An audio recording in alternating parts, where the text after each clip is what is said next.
Welcome to Conversations from Stritch. Today is March 18th, 2021. I'm Dr. David Livingston, the host of Conversations from Stritch, and I'm here with my co-host, Dr. Christopher Sint.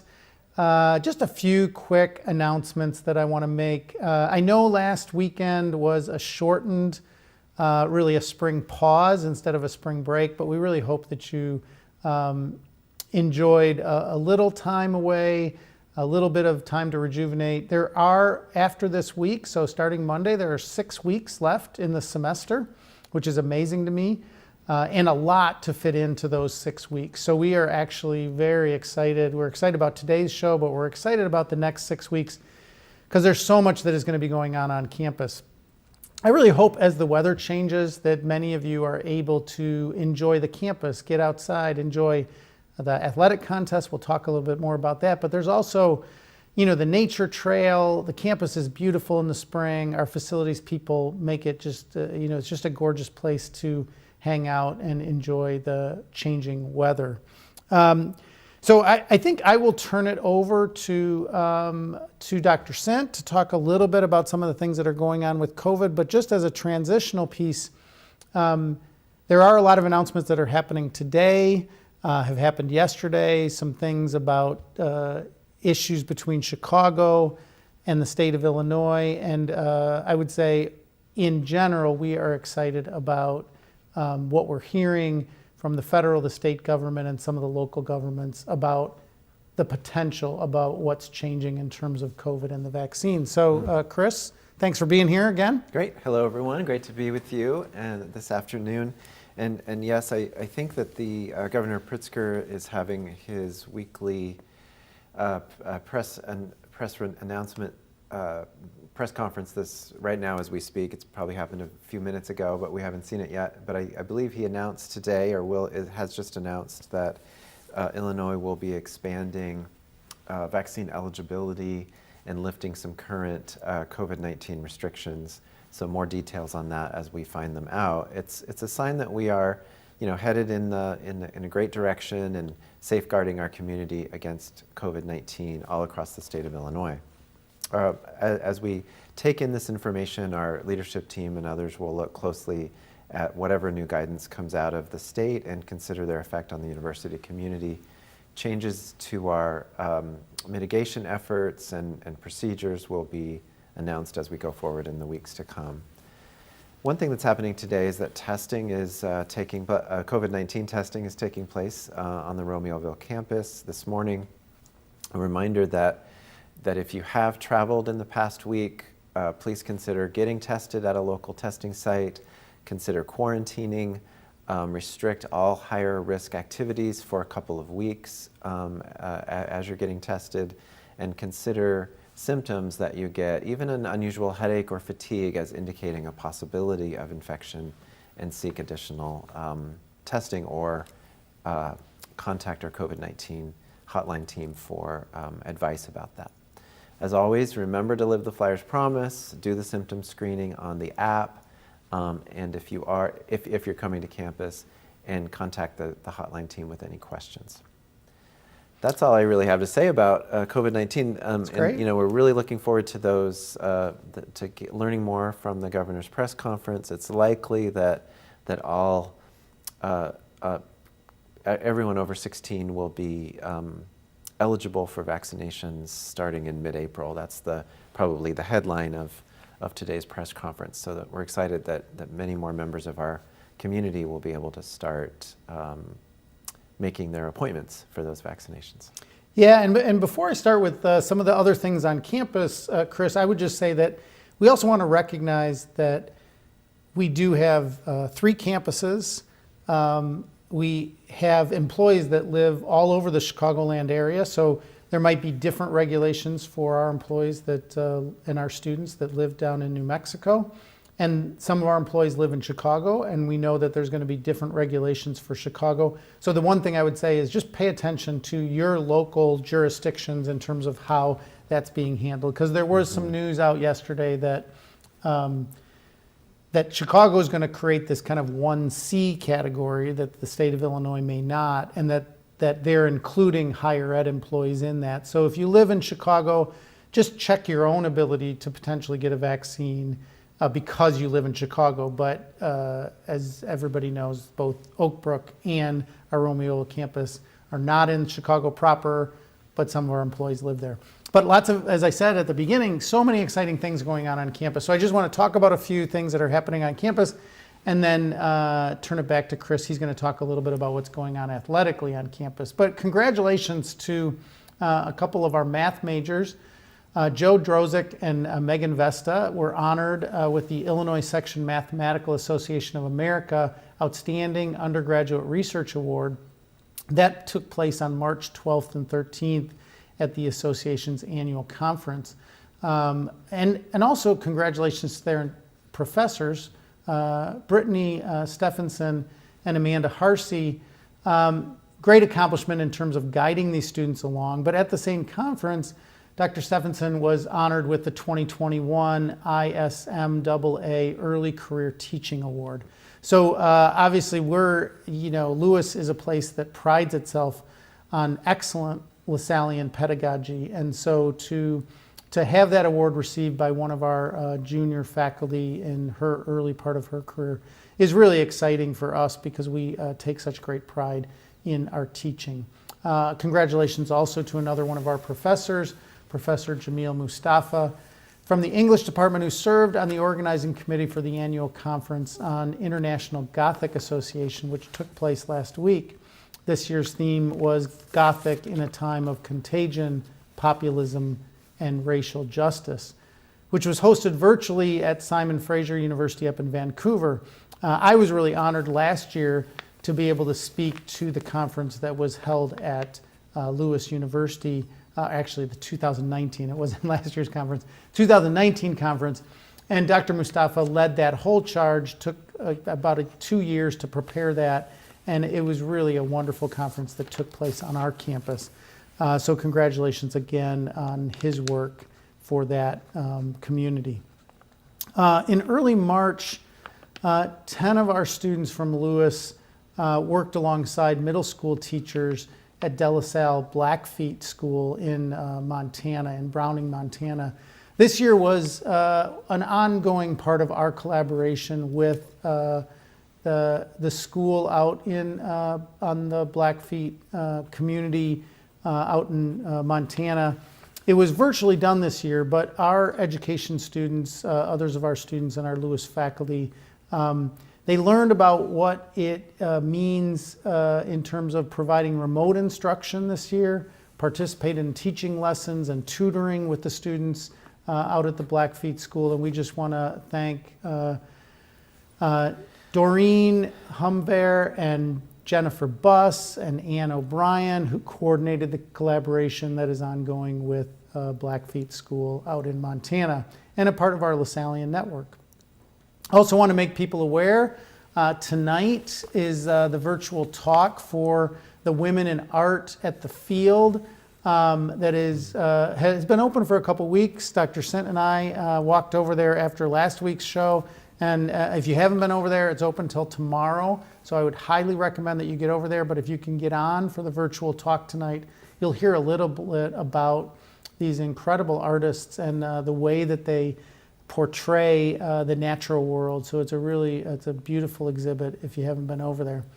Our studio theater will present this weekend, The Guys by Ann Nelson, Friday and Saturday, the 19th and 20th, so tomorrow and Saturday this week. The play is directed by a Lewis alum, Mike Fraley. Tickets are available through the box office. Again, you can go online, get the ticket. They'll give you a code. You can get on and watch the play. We're excited about that happening this weekend. Next week, in honor of Women's History Month, on March 24th, Lewis will partner with the Joliet Regional Chamber of Commerce in hosting a virtual open forum on women educators and leaders within our community. The forum will include contributions from Professor Karen Trimble Ailey. I always mess up Karen's name. How do you pronounce Alium. it? Alium. I just always refer to Karen Trimble Alium, who's the director of our Women's Studies program, and Dr. Christy Kelly, who's our vice president for diversity. And we'll have distinguished members of the local community to be able to reflect on leadership with, that women in leadership within our community and on our campus. And with that, I will turn it back over to Chris to talk a little bit about all that's going on athletically on our campus. Great, thank you so much. And I can't resist saying something about the very first announcement that you made, which is which was about our math students winning the research awards at the State Math Association or whatever it was called, and Dr. Brittany Stevenson winning the Teacher of the Year award in the same conference. And it's just so cool how undergraduate research and teaching are aligned in the same accomplishments by the same faculty members. Absolutely. So again, not to spend too much time talking about Brittany, but wow, that is really cool that she both supervised an undergraduate research project that was a statewide winner and won an award for teaching. And we often think about research and teaching as being separated from each other, and it's such a great illustration of how at Lewis it's completely aligned and connected. Okay, as we say every week, there's a lot going on with athletics, as we have having many of our fall sports competing in the winter and spring. Last week, the three of our women athletes from the track and field team, Alcia Cardillo, Jada Hoffman, and Anna Ladizio competed in the NCAA Division II Track and Field Championships, and all three received All-American honors. Jada Hoffman, in particular, earned first team All-American honors with her performance in the 60 meters with a time of 7.55 seconds. She ran 60 meters in 7.5 seconds. It's amazing. And that's so congratulations to all three of you and to Jada for that really high honor on the national stage.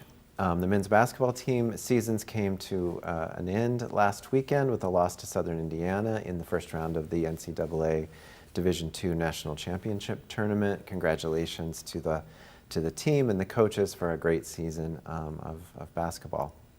Two Flyers from the swim team are competing this weekend in Birmingham, Alabama. Ruben Van Leeuwen and Stephanie Palczynski, each competing in 3 different swimming events over the course of the today, tomorrow, and Saturday. And I won't go through all the competitions over the weekend. Every active sport is competing over the weekend: tennis, bowling, baseball, soccer, volleyball, golf, track and field, softball, and lacrosse all compete between today and Sunday, often in multiple competitions. So thank you to all of our student athletes and coaches and trainers for keeping this season going. So we're going to shift gears and talk about the focus of the show for today. We've made a lot of references over the many weeks of doing this to the great faculty, staff, and students who are working behind the scenes to make the show possible.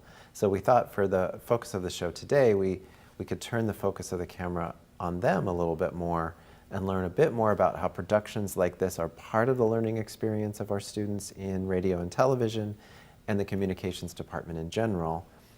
And then eventually throughout the day, by the end of the day, we'll have a guest that will help us understand the kind of spectrum of majors in the communications department. So our first guest is John Kilpatrick, who is who's right on the other side of the wall next to us, and he is a 3-time Emmy award-winning editor. He serves as associate professor and director of television operations here at Lewis, and so we are very excited to welcome you. Hi, John. Thanks for being with us, as if you weren't with us every single week.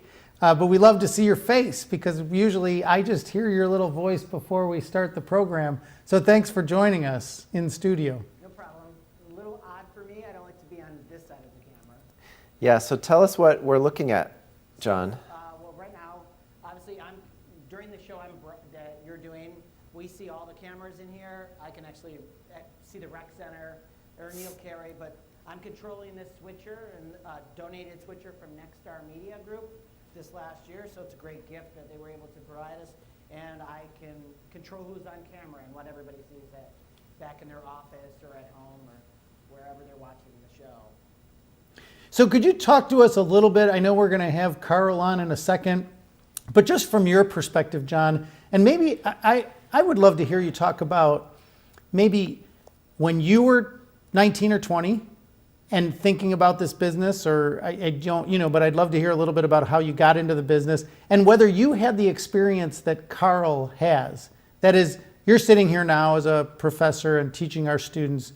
Were you able to be in a studio like this to the same degree? And if so, what has changed for our students? And maybe it's even what's changed in the last 5 or 10 years, but certainly, how has that changed for you, and how has our studio changed for the student experience? Well, I am an alum of Lewis, so I graduated an awful long time ago, but I would say that I felt when I graduated I didn't get the experience I wanted from the broadcast center.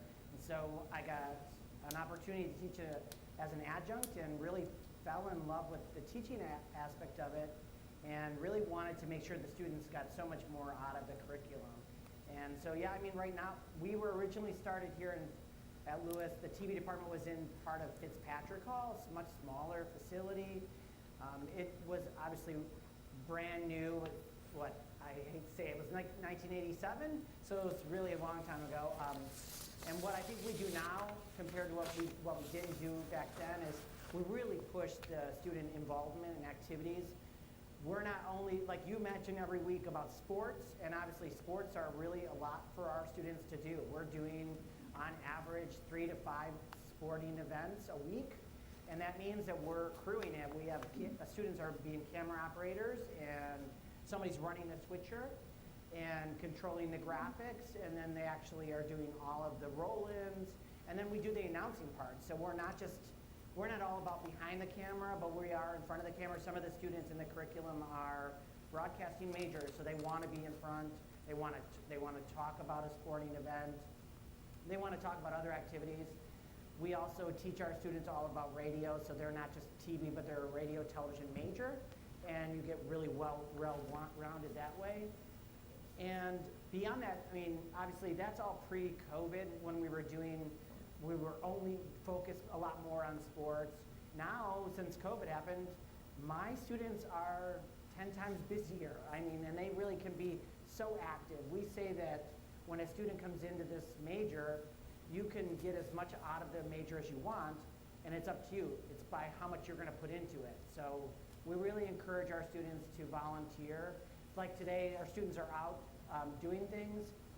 When Carl's going to be on the show, we put him in a different room, or normally he'd be in this room annoying me.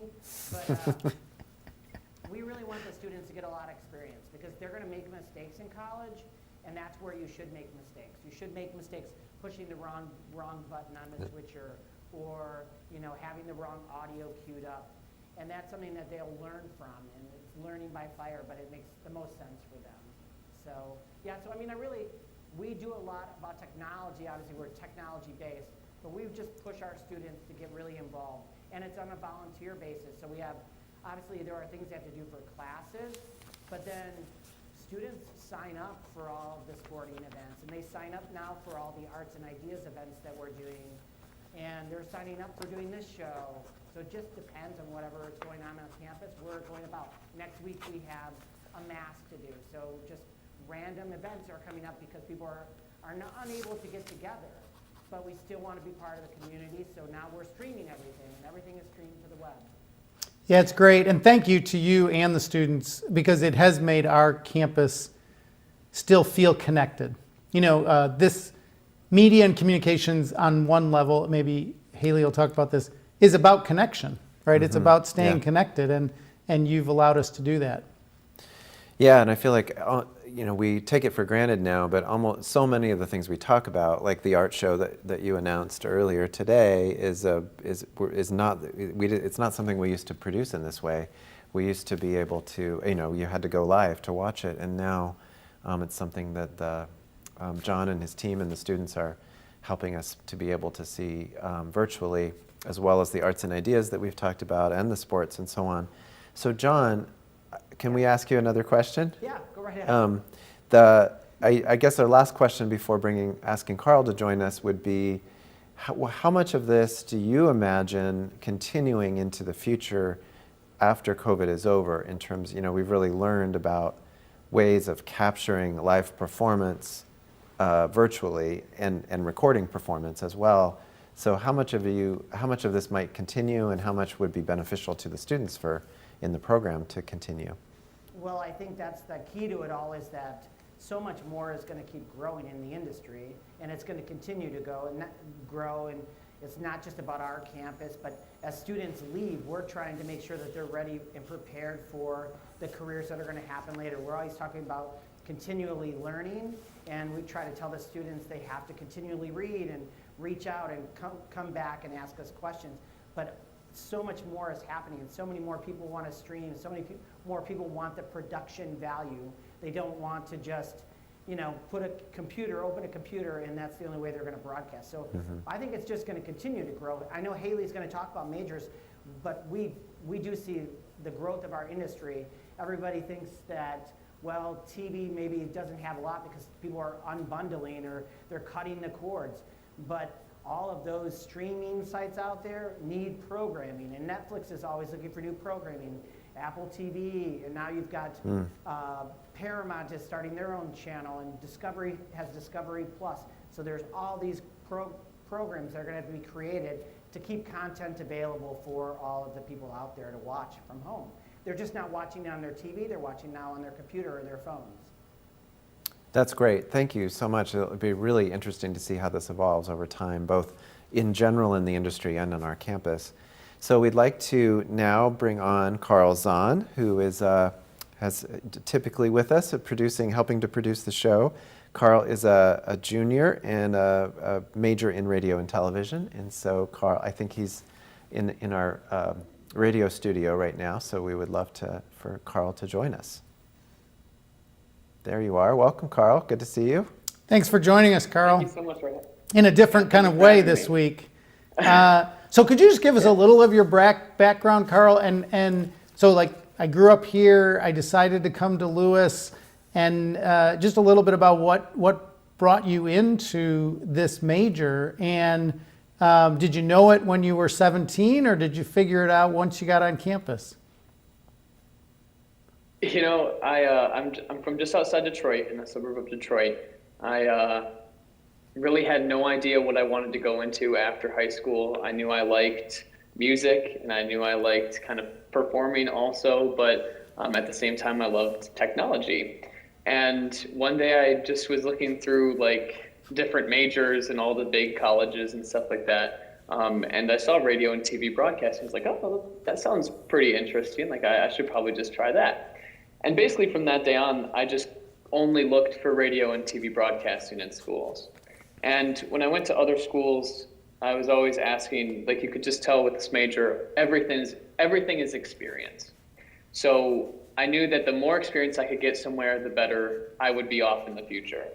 And when I came to Lewis, or most other schools, they were saying, oh, you can have a radio show, you can be on TV like your second year, everything like that.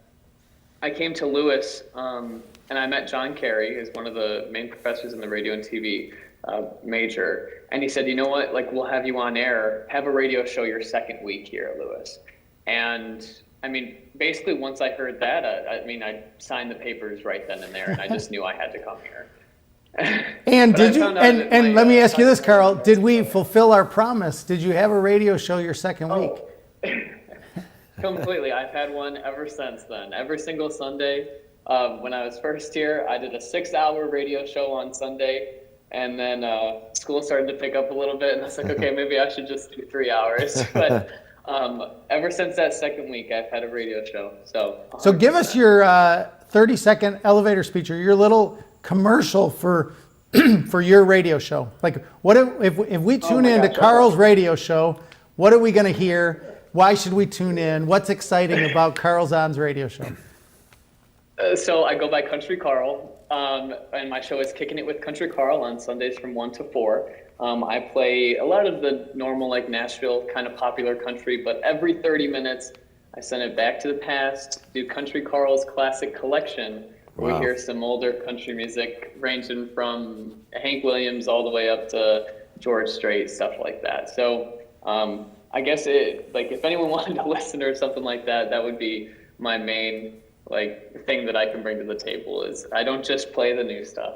I love your alliteration, Yeah. Carl. I totally love it. That you put as many K sounds in there as K sounds as possible. is totally awesome. So well done on that. And all words that begin with the letter C, no less. I know, nonetheless. That's hard to do. It is. So, Carl, tell us about some other of the hands-on experiences that we've had, in as part of the major, in addition to radio. Yeah. This is honestly, this semester, like John Kilpatrick was saying, this has probably been our busiest semester. Just with constantly having different things that we need to film or live stream or do. I'm the program director at the radio station, so that means that I do all of the scheduling, all of the music, and I am in charge of all the on-air DJs throughout the week. So that's my job. That's my position at the radio station. So I have my weekly radio show with that. I'm also I'm here every single week for conversations from Stritch. And another main thing that I do is TV directing or technical directing for our sports games. So I would say about this semester, at least, about 90% of the sports broadcasts that you've seen from Lewis, mainly like volleyball, basketball, stuff like that, I've been the one choosing like the cameras from that. Like that has been my responsibility. So that's been a really huge part of what I've been doing here, directing shows and getting staff together, just kind of being in a leadership role as well. Okay, so we probably should ask you about things that are not hands-on learning at Lewis. So, like, tell us a couple of your favorite classes you've had, where you're actually in a classroom learning favorite things. Classes. Are they not supposed to be in the major, or can they be in the major? It doesn't matter. It doesn't matter. Yeah. Okay. Probably my all-time favorite class has to be Introduction to Television. It's with John Kilpatrick. Oh, geez. It's just one of those classes. I mean, you have John Kilpatrick, first of all, but it's just one of those classes that you learn more than you could ever imagine, honestly. And in an hour and 15 minutes or whatever it is, 2 times a week, your knowledge of television just expands immensely. It's amazing, honestly. And the other one that I really loved, the other class that I loved, was Advanced Radio, where I was able to create my program that would play on the radio station. So that's, like I was saying, that's kind of like every single time country music plays on air, all of those songs are my choices, all of that, like the way the songs play, everything like that. And Advanced Radio is the class that you learn how to do that. So Interesting. It's great.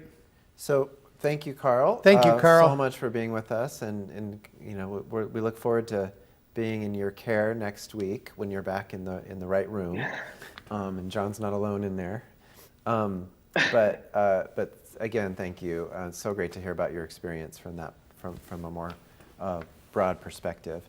So now we want to broaden things out a little bit more even and introduce Professor Hayley Miller, who is going to tell us a little bit more about the communications department and some of the programming that is done in the department. So Professor Miller is an alumna of Lewis and with a master's degree from DePaul in media, culture, and society. And her primary topics of interest are social media, popular culture, and the media effects. She teaches a wide variety of courses and fields in the department. So Hayley, welcome. Great to. Hi. Thanks for Good waiting afternoon. for How are us. you? Of course. Thank you. Yeah, thanks for joining us, Hayley. So I think you're going to give us a little bit of an overview of the department. So maybe you just talk, obviously Carl is in one part of the department, but communications is this broad discipline. So maybe you could just give us a little sense of if a student were looking to come to Lewis in communications, what might they find here? Well, nothing but fun classes, first off, in communications especially. But we have 4 programs: radio, TV, broadcast, which is obviously where Carl's major is. And then we have digital media and journalism, which is my program. And then we have organizational communication and public relations advertising. So those are the main 4 programs in our department. And I can go into a little bit about each of them if you'd like, or I can. Here. Mm-hmm. Well, I'm sorry, say that one more time. Yes, we would like that, and we were thinking you had a visual to show, which we're waiting to be Okay. brought up. But go ahead and just start, and they'll catch up Well, with us. organizational communication is very much oral and written communication. Public speaking, a lot of people, there we go. So yes, oral and communication, written communication skills under organizational communication. It's very much about leadership and about conflict management, problem solving, and so forth. Public relations advertising, that one is kind of a given, but obviously you would learn a lot of social media skills, and that's huge in advertising right now. Event management, creative production and promotion, working with an audience and a public. A lot of the public relations students work with non-for-profit clients who have a hard time getting their clients' voices out to, or I should say their clients have a hard time getting their voices out to the community. Digital media and journalism is a newer program that we have just merged two programs together, which is more of a design and a multimedia major with journalism together. So it's a lot of writing, a lot of multimedia design, as I said. Creating content for online media is a lot of what digital media and journalism is. Understanding the harmony between written communication, but also using visuals and supplemental material to help get the message out. And then Carl obviously gave you a lot about radio, TV broadcasting, but some of the things he didn't mention is that we work with a lot of really great internship coordinators and TV stations and radio stations in Chicago. So a lot of our students actually do internships at large media outlets in the third largest media city, which is pretty great. Yeah, that's cool. It is. So I'd love to ask you, because I know we just talked about your expertise, and I think for everybody in communications, we as consumers of communications, just general people in our society, have felt this shift. And you look at it as, what is the impact of communications, media, the whole 9 yards on us as a culture? So without getting overly political, I feel like there's been a shift in the last 5 years. Could you talk about how that's impacted the way you teach and think about this? Or are there things that you raise in class or students raise in class now? And I guess I'm thinking about this kind of this concept of bubbles. We talk a lot about bubbles now just as average citizens. You probably talked about bubbles before we even knew what that meant, 10 years ago. And we talk about this kind of divisiveness that exists. But of course, that's fed by communications. So I guess I'd just love to hear you talk a little bit about that. Well, the most important thing I teach my students when it comes to social media is to be conscious content consumers. And I know you guys like alliterations, and that one was not deliberate, but becoming conscious content consumers is the best way to prepare yourself for the overwhelming amount of information that we see and take in every single day. If we brought Carl back and asked Carl how often he is on social media every single day, he would probably say a good chunk of his day is spent on social media. And some of it is probably for school or probably for work, depending on what he's doing. I know he actively promotes his radio show on TikTok. I know that he promotes To Kill a DJ. And so some of it is good, but a lot of it is interacting with his friends or maybe just reading tweets or watching videos on TikTok. And so if you're not prepared for a fire hose of information and you're not actively using critical thinking skills when it comes to where the content comes from or who it is that's sharing it, it can be very divisive and it can be toxic to some extent. And so I really try to hone that in on my students and make sure that they're paying attention to where, like I said, being very conscious of the content that they're getting and how they can be better consumers of the content that they're getting. And it seems like studying how to produce the content, create the content, is also a really great way of understanding how it really works, in terms of, Yeah. recognizing that somebody's out there creating this thing that I'm consuming when I'm on social media or watching cable news or what have you. So that seems, Yes. that kind of hands-on approach that we have at Lewis seems like a really great way of getting a deep connection to how it all works. Yeah. So I think, do you have more to share about the department or Well, about the majors? Yes, absolutely. So one of the most asked questions at campus visit days or by parents who are visiting with their student or their children, I should say, is, what can I do with a communications degree? And that is such the shorter list is what can't you do with a communications degree is what I like to tell people. And I did create a little list for each one of the majors, but communications prepares you for so many things. Obviously, the list that you have there: reporter, journalists, copy editors, PR specialists, advertising directors, human resources, customer service, radio management, etc. But if you want to pursue any kind of advanced degree, communications is going to set you up for that. And I shouldn't say any. I should, obviously, an MD or a DDS is probably not the undergraduate you should do if you're going to try to be a doctor or a dentist or something along those lines. But law school, MBA, any master's degree in leadership or anything in the humanities or even the fine arts, I think that communications would be such a great starting point for our students who are trying to pursue advanced degrees. Um, Really, communications, especially now, and we guys talked a little bit about this, about Zoom and WebEx and the way that we are with education right now and the way we are with just general society right now. We're helping our students effectively communicate messages on a completely different platform, right? Who would have thought that something like public speaking could advance? When you become a professional public speaker, you think that's pretty much it. I don't really have that much to learn anymore. I can stand in front of hundreds of people at once and give my speech, and that's the end of it. But now you're virtually in front of hundreds of people at once, and you don't have any kind of feedback from them because you can't possibly watch 100 faces at once. And so without that feedback, either verbal or nonverbal cues, you have to push through and give your speech while looking at yourself. And right now I'm looking at two of me, and it is very strange.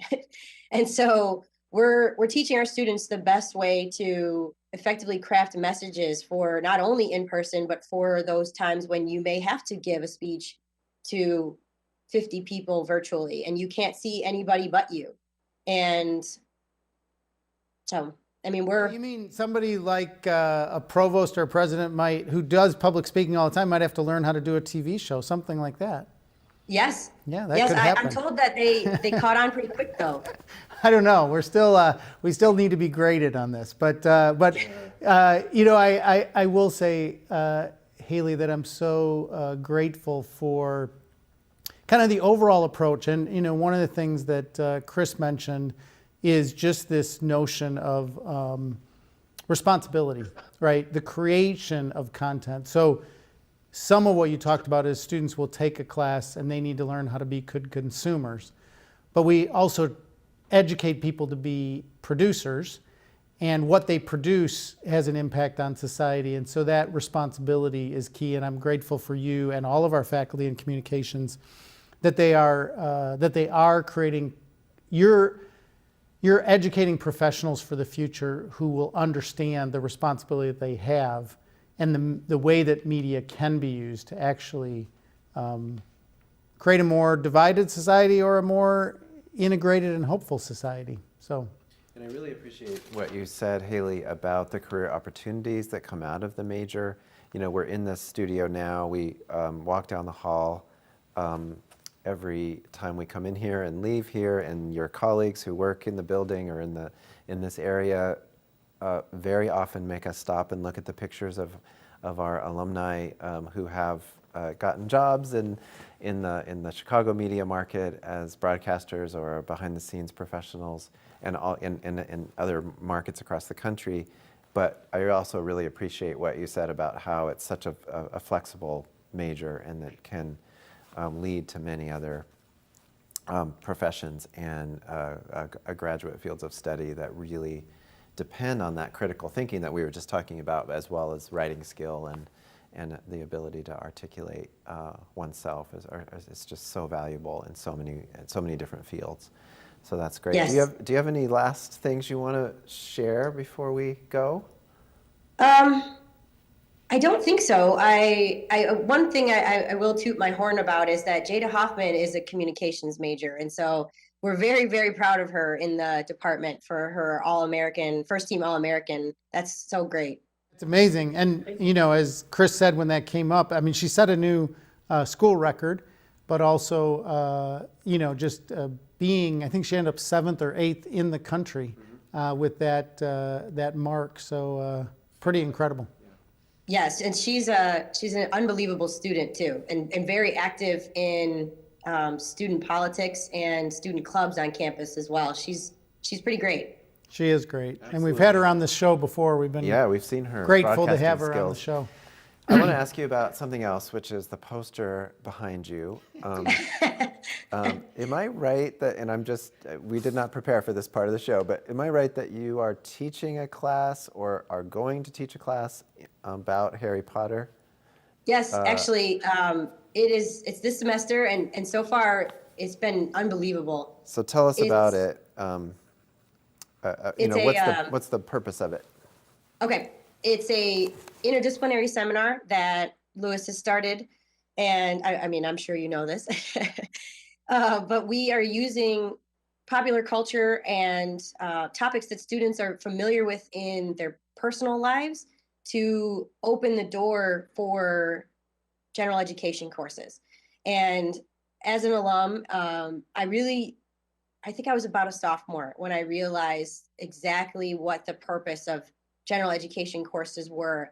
Because like most students, when you come into college, you really don't understand or appreciate how important general education courses are. And so when I heard about the interdisciplinary seminar idea, I jumped on it because it's extremely important part of your education. And I really thought that I could use a topic that I clearly love to help my students understand just what general education means in a liberal arts school. And I actually had a really funny moment with them the other day. We were talking about the education system in Hogwarts. And so the whole purpose of Hogwarts is to train witches and wizards, right? And so you have all your different classes, basically the non-magic version of chemistry, or the magical version, I should say, of chemistry, which is potions, herbology, which is botany and taxonomy, and so forth. And the whole purpose is to train you to become a successful witch or wizard. And we're talking about all of that. And I said, now, what if I told you that the whole purpose of getting an education at Lewis is to teach you how to be a person? And they all just kind of looked at me a little skeptical. And I said, what if I told you that the courses that we have laid out for you, aside from the major that you choose, are purposely picked to help you become a successful individual, contributing member to society, respectful, active member of your church or your, faith group, and volunteer, and list was on and on and on. And they just kind of looked at me and they said, oh, and I laughed and I said, it's almost like we planned it that way, don't you think? And a lot of them kind of giggled and they said, okay, so when we take our mission courses, we're learning about other, religions, and we're learning about other cultures and how to give back. And I'm just kind of nodding along. And environmental science is about respecting the earth and understanding resources and how we may not always have those resources. And, and just slowly but surely, it was all starting to click. And so I'm loving the class. I hope I get to teach it every year. That's wonderful. Thank That you is so really much great. for sharing that. Yeah, thank you for sharing that, and thank you for joining us today. We really Yes, thank you for appreciate having me. this. So, Chris, any last comments from you? No, I think that what Hayley just said is such a great way to end. And so thanks again, Hayley and Carl and John, for being our guests today. Yeah, thank you to everybody for joining us today, as Chris just said, and an extra thanks also to Joe Glatz, who's back in studio helping out, as everybody else is unusually, on screen today. So thank you to everyone for helping out today.